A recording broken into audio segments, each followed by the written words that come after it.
क्या Hindu family law के मोट, बेयर एक्ट्स और कमेंट्रीज आपको भी परेशान कर रहे हैं? अगर आप एक लॉ स्टूडेंट हैं और एग्जाम्स बस आने ही वाले हैं, तो ट्रस्ट मी, आप अकेले नहीं हैं। ये सब्जेक्ट है ही इतना बड़ा। पर चिंता की कोई बात नहीं है, क्योंकि आज हम इसे आपके लिए एकदम क्रिस्टल क्लियर करने वाले हैं।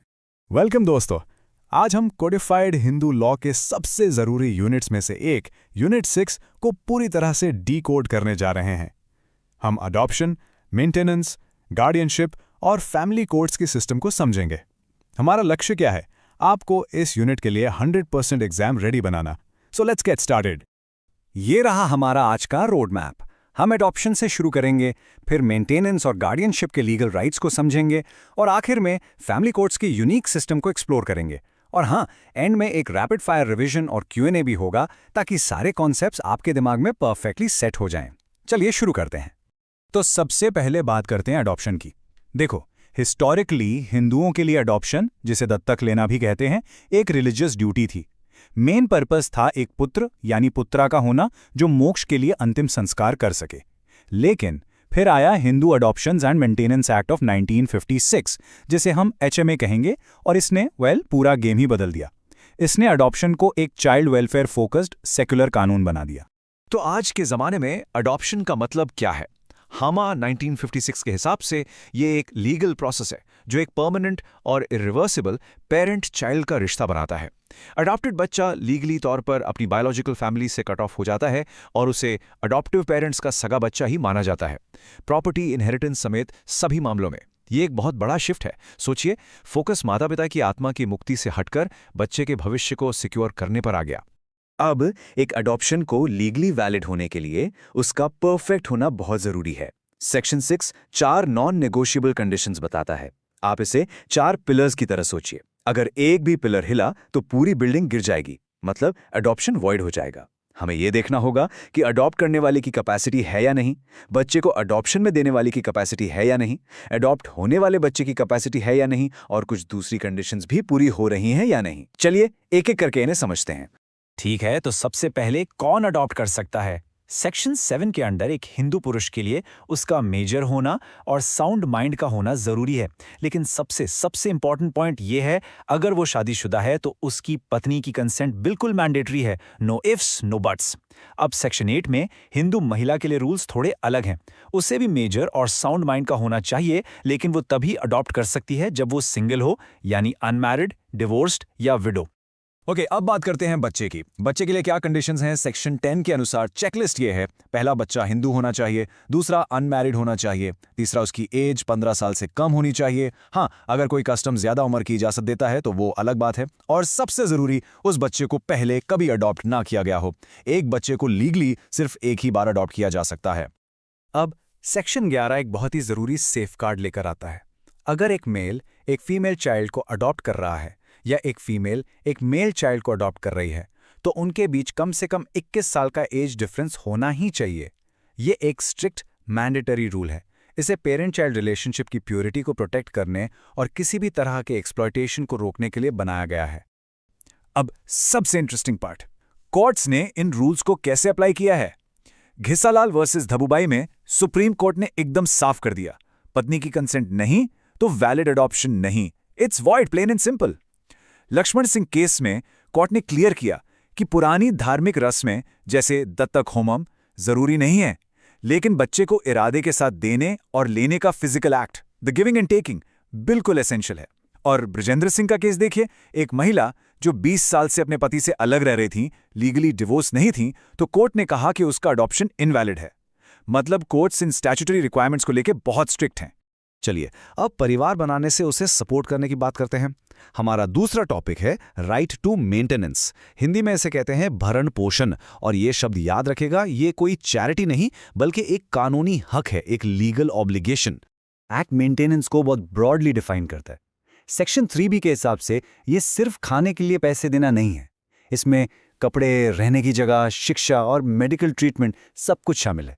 इसका गोल ये इंश्योर करना है कि डिपेंडेंट पर्सन परिवार के स्टेटस के अकॉर्डिंग एक डिग्निफाइड लाइफ जी सके।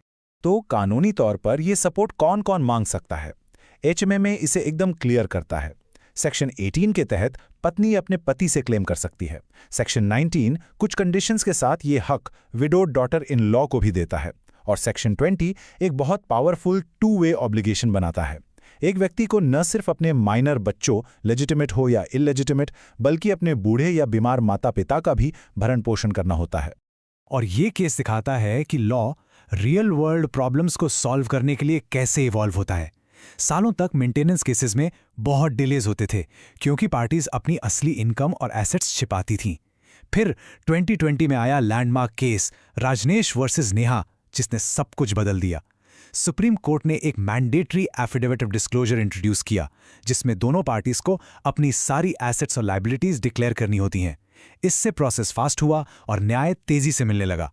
और यह भी तय हुआ कि मेंटेनेंस एप्लीकेशन फाइल करने की डेट से दिया जाएगा, ऑर्डर की डेट से नहीं। A huge relief. अब एक बहुत जरूरी एग्जाम टॉपिक, मेंटेनेंस क्लेम करने के दो मेन रास्ते। एक है हामा, जो हिंदुओं के लिए पर्सनल लॉ है, और दूसरा है सेक्शन 144 ऑफ द भारतीय नागरिक सुरक्षा संहिता या BNSS, जिसने पुराने सेक्शन 125 ऑफ CRPC को रिप्लेस किया है। डिफरेंस समझना क्रूशियल है। हामा एक सिविल प्रोसीडिंग है जो डिपेंडेंट के लाइफस्टाइल को मेंटेन करने पर फोकस करती है, लेकिन सेक्शन 144 BNSS एक fast emergency style criminal proceeding है जिसका मेन एम किसी को बेसहारा होने से बचाना है। और इन्फोर्समेंट भी अलग है। हामा का ऑर्डर सिविल डिक्री की तरह इन्फोर्स होता है, लेकिन BNSS के तहत नॉन पेमेंट आपको जेल भी पहुंचा सकता है। चलिए अब अपने तीसरे टॉपिक पर चलते हैं, माइनॉरिटी एंड गार्डियनशिप। जब कोई पर्सन 18 साल से कम का होता है तो लॉ उसे और उसकी प्रॉपर्टी को प्रोटेक्ट करने के लिए एक गार्डियन अपॉइंट करता है। और Hindu minority and guardianship act या HMGA के तहत लिए गए हर डिसीजन के पीछे सिर्फ एक ही गोल्डन रूल है, the welfare of the child. बच्चे का कल्याण ही सबसे ऊपर है। तो सेक्शन 6 के अनुसार नेचुरल गार्डियंस कौन है? हिस्टोरिकली लॉ में एक क्लियर हायरार्की थी। एक लेजिटिमेट बच्चे के लिए यह कहता था कि पिता नेचुरल गार्डियन है और उसके बाद ही मां। हम इस आइडिया को नेक्स्ट स्लाइड में चैलेंज करेंगे। लेकिन एक की एक्सेप्शन है, टेंडर इयर्स रूल, जो कहता है कि 5 साल से कम उम्र के बच्चे की कस्टडी ऑर्डिनरीली मां के पास ही जाती है। एक इलेजिटिमेट बच्चे के लिए मां पहले गार्डियन है और एक मैरिड माइनर गर्ल के लिए उसका हस्बैंड गार्डियन बन जाता है। अब यहीं से एक बहुत बड़ा सवाल उठता है जिसने कोर्ट्स को डेकेड्स तक परेशान किया। लॉ कहता है mother is guardian after the father. तो क्या इस आफ्टर का मतलब सिर्फ पिता की डेथ के बाद है? क्या एक माँ कभी नेचुरल गार्डियन नहीं हो सकती अगर पिता जिंदा है? What do you think? इसका जवाब आया 1999 के groundbreaking case Gita Hariharan versus RBI में। सुप्रीम कोर्ट ने सेक्शन 6 की एक ब्रिलियंट प्रोग्रेसिव इंटरप्रिटेशन दी।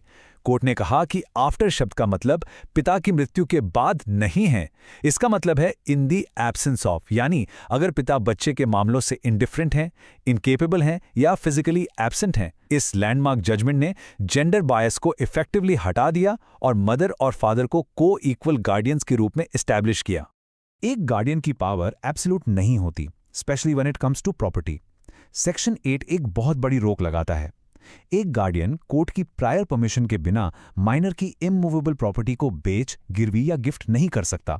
और अगर वो ऐसा करता है तो सेल वॉइडेबल होती है। वॉइडेबल को एक कैंसिल बटन की तरह सोचिए। सेल तब तक वैलिड है जब तक कि माइनर 18 साल का होने के बाद कोर्ट जाकर उस कैंसिल बटन को दबाकर सेल को रिवर्स नहीं करवाता। और ये हमें हमारे आखिरी मेजर टॉपिक पर लाता है, the family courts act of 1984। देखिए, फैमिली डिस्प्यूट्स, डिवोर्स, कस्टडी बहुत पर्सनल और इमोशनल होते हैं। हमारा ट्रेडिशनल कोर्ट सिस्टम अपने विनर टेक्स ऑल अप्रोच के साथ अक्सर मैटर्स को और खराब कर देता था। फैमिली कोर्ट्स को इसीलिए बनाया गया था, टू बी डिफरेंट। ये लड़ाई का मैदान नहीं बल्कि समझौते का एक फोरम है। तो ये कोर्ट्स आखिर हैंडल क्या करते हैं? सेक्शन 7 इन्हें फैमिली से जुड़े लगभग हर विवाद पर एक्सक्लूसिव जुरिसडिक्शन देता है। इसमें divorce, separation, maintenance claims, custody battles, property disputes और यहां तक कि किसी के मैरिटल स्टेटस से जुड़े लीगल क्वेश्चंस भी शामिल हैं। फैमिली कोर्ट्स को जो चीज यूनिक बनाती है वो है उनका प्रोसीजर। सबसे पहले कॉन्सिलिएशन यानी समझौता मैंडेटरी है। जज को ट्रायल से पहले सेटलमेंट कराने की कोशिश करनी ही होगी। प्रोसीजर इनफॉर्मल होता है। लॉयर्स को राइट के तौर पर अलाउ नहीं किया जाता ताकि डायरेक्ट कम्युनिकेशन हो सके। और प्रोसीडिंग्स इन कैमरा यानी प्राइवेट में होती हैं ताकि फैमिली की प्राइवेसी और डिग्निटी मेंटेन रहे। तो बॉटम लाइन क्या है? एक रेगुलर सिविल कोर्ट एडवर्सेरियल होती है, वहां फोकस कानूनी लड़ाई जीतने पर होता है। एक फैमिली कोर्ट कंसिलिएटरी होती है, वहां फोकस सॉल्यूशन ढूंढने पर होता है। एक रिजिड और फॉर्मल है, दूसरी फ्लेक्सिबल और इनफॉर्मल। पूरा गोल लीगल विक्ट्री से हटकर फैमिली वेलफेयर और एक ह्यूमेन सेटलमेंट तक पहुंचना है। ऑलराइट, हमने काफ़ी कुछ कवर कर लिया है। अब टाइम है एक रैपिड फायर रिवीजन का, ताकि आप पूरी तरह से एग्जाम रेडी हो जाएं। चलिए सबसे बड़े टेकअवेज को जल्दी से रिकैप करते हैं। Are you ready? Let's go. Adoption तभी वैलिड है जब सेक्शंस 6 से 11 की सारे कंडीशंस पूरी हों। पत्नी की कंसेंट इज नॉन नेगोशिएबल।